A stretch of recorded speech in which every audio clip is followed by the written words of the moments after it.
여러분 안녕하십니까? 산림기술사 공부 모임입니다. 많이 덥네요, 날이. 이번 시간에는 논술 답안 구성 방법에 대해서 한번 이야기를 해보겠습니다.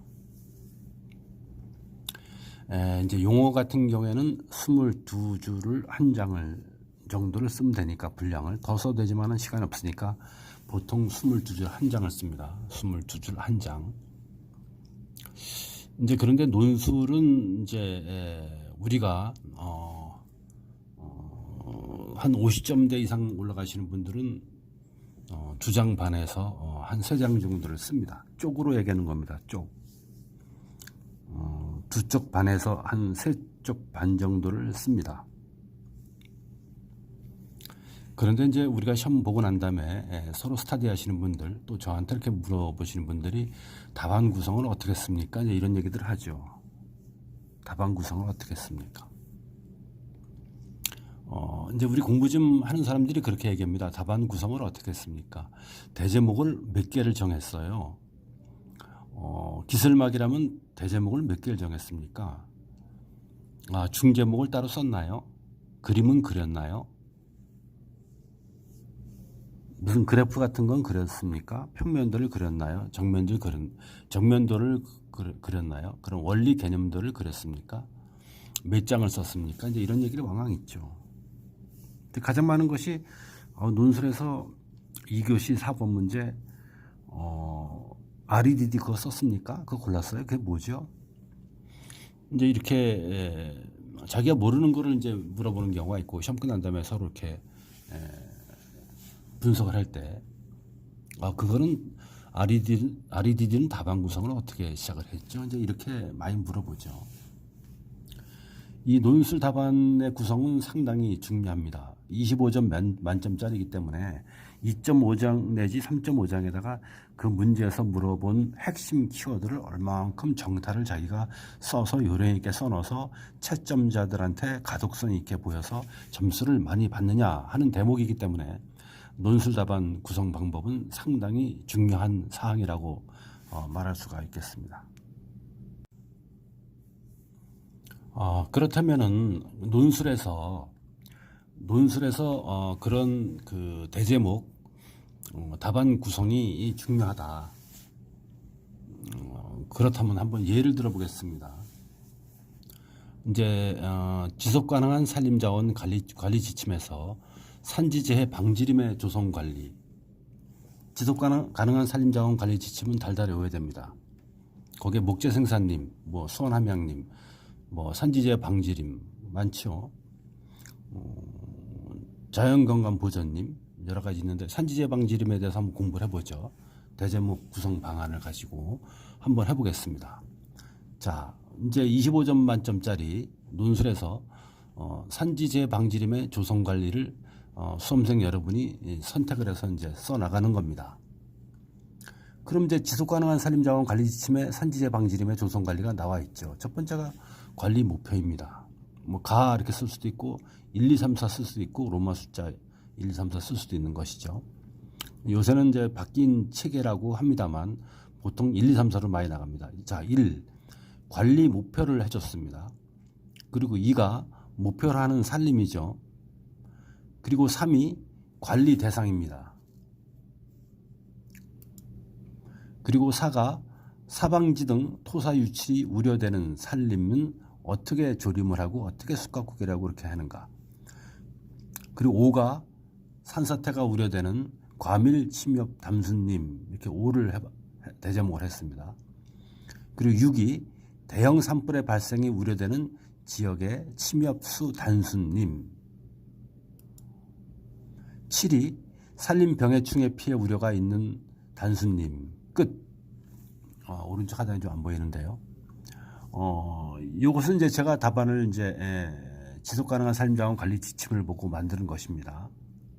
자, 다시 처음 들어와서 산지재해 방지림의 조성 관리. 그러면 큰 꼭지 대제목을 답안 구성을 관리 목표를 하는 산림, 관리 대상, 사방지 등 토사 유출이 우려되는 산림, 산사태가 우려되는 과밀 침엽수 단수님, 대형 산불의 발생이 우려되는 지역의 침엽수 단수님, 산림 병해충의 피해 우려가 있는 단수님, 이렇게 해서 한 장, 두 장, 세 쪽, 네 쪽을 작성했습니다. 저는. 그러면 여러분, 산지재 방지림의 조성 관리, 그래서 지속가능한 산림자원 관리 지침에 나와 있는 이런 순서를 그대로 저는 이제 뺏겨서 답안을 작성했습니다. 자, 그러나 우리가 답안을 작성할 때 저 또한 그렇고 이제 고수들을 현장에 쓰는 분도 그렇죠. 산지재 방지림의 조성 관리 그러면 이렇게 달달해서 이렇게만 써도 답이 점수가 납니다. 1. 관리 목표, 목표란 산림. 3. 관리 대상. 4. 사방지 토사 유출. 이렇게 써도 돼요. 그렇지만은 이런 꼭지가 다 기억이 나지 않을 수가 있지 않습니까? 그럴 때는 내가 관리 목표하고 목표라는 산림은 외우고 있었다.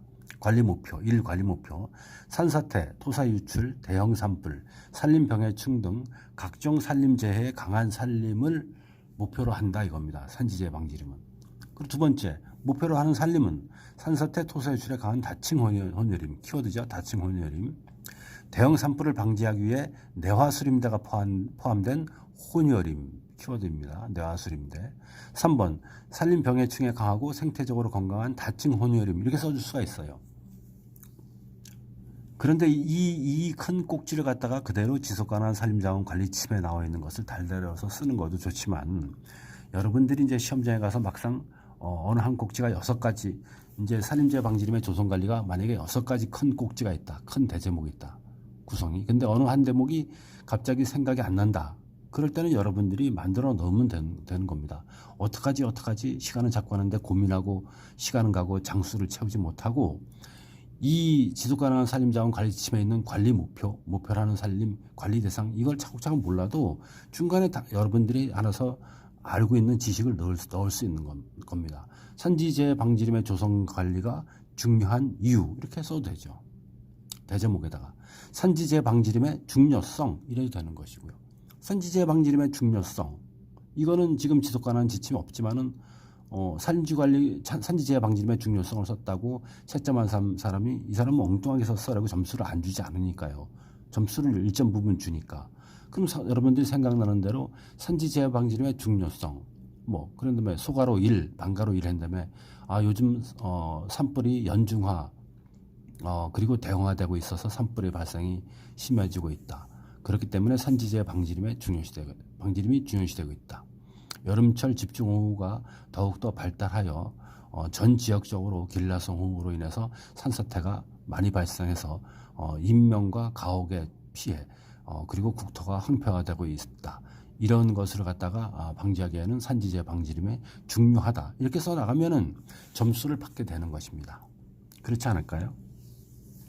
꼭 얽매여서 산지재해 방지림의 조성관리, 이거 지속가능한 산림자원 관리 지침에서 나오는 건데, 이거 내가 관리 목표하고 목표라는 산림하고 어떻게 사업 수각구에 한다는 알고 있는데, 야, 꼭지를 다 모르는데 어떡하지? 이게 당황스럽네. 이라고 당황하지 말고, 요즘에 신문에 보니까 또 산림수사 공부 모임 하는 사람이 밴드의 산림수사 공부 모임 밴드를 운영하는데, 거기에 보니까 산불, 산림병해충, 소나무 재선충, 산사태 이런 게 난다.